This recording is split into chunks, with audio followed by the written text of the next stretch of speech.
ఒక ఉదయం నేను విరూపాక్ష గుహ నుండి ఇటు ప్రక్కనే కొండ దిగి ప్రదక్షిణ మార్గంగా పోతూ పంచముఖ దర్శనానికి పచ్చేయమ్మ కోవెలకు మధ్యనున్న మార్గాలలో కొండ ఎక్కి అడ్డదోవన నడుద్దామని అట్లా ఎక్కుతూ పోయాను.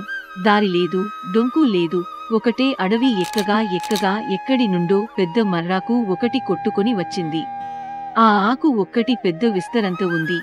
అది చూడగానే అరుణాచల పురాణంలో అరుణగిరి యోగి నివసించే వటవృక్షాన్ని గురించి చెప్పిన శ్లోకం జ్ఞప్తికి వచ్చింది. అన్నారు, భగవాన్ దేని నీడ బహుతర వ్యాప్తితో సదా మండలాకారంగా విరాజిల్లుతూ దేవా మానవుల చేత ఆశ్చర్యకరంగా చూడబడుతూ ఉన్న ఆ వటవృక్షం ఈ అరుణగిరి ఉత్తర శిఖరమున కనిపిస్తూ ఉంది.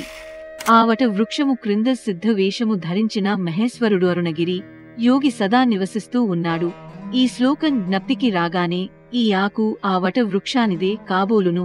ఇది వచ్చిన జాడననుసరించి పోయి ఆ వృక్షం చూద్దామని తోచి ఎక్కుతూ ఉంటే ఒక ఎత్తు ప్రదేశంలో ఒక వృక్షం ఉన్నట్లు గోచరించింది.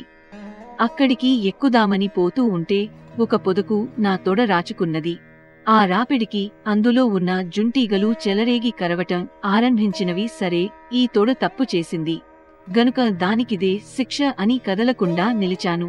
ఆ ఈగలు వేరెక్కడా కుట్టక ఏ భాగం వాటికి తాకిందో ఆ భాగం మాత్రమే కుట్టినవి ఒక్కొక్కటి వచ్చి ముక్కుతో తొలిచి ఆ ముక్కు అందులో విరిగేంత వరకు పొడిచిపోయేది. ఈ విధంగా వాటి ఇష్టం వచ్చినంతసేపు కసిదీరా కరచిపోయినవి. అవి వదలిపోయిన వెనుక నడక సాగించాను.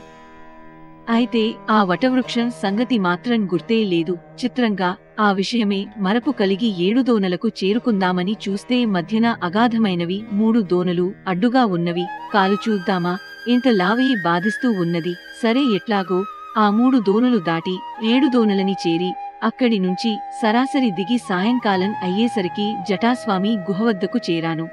అంతవరకు ఆహారం ఏమీ లేదు. అక్కడ వారేదో పాలు పళ్ళు కలిపినది ఒక లోటాలో ఇస్తే తాగి రవంత విశ్రమించి రాత్రి విరూపాక్ష గుహకు వెళ్లాను. కాలు ఇంత లావయింది. జటాస్వామి వాళ్లు గమనించలేదు. కాని పళనిస్వామి వెంటనే చూసి ఇదేమి అని విచారించి తెలుసుకుని మరుదినం నువ్వుల నూనె రాసి శ్రావణంలో ఆ కుట్టిన చోట గుచ్చి చూస్తే ఒక్కొక్క ముక్కు ఇనుప మేకులాగా ఉన్నది. వారు చాలా శ్రమపడి అవన్నీ మెల్లిగా తీసి వెనుక ఏమేమో చికిత్సలు చేశారు. 23 రోజులకు కాలు వాపు తగ్గింది అని చెప్పారు భగవాన్. ఆ తర్వాత ఆ వటవృక్షం ఉన్న స్థలం గుర్తించాలన్న యత్నం చేయనేలేదా భగవాన్ అన్నాను. ఊహు, మళ్ళీ ఆ తలపే కలుగలేదు అన్నారు భగవాన్. కొందరు భక్తులు ఆ స్థలం కనిపెట్టాలని వెళ్లి భంగపడ్డారుట.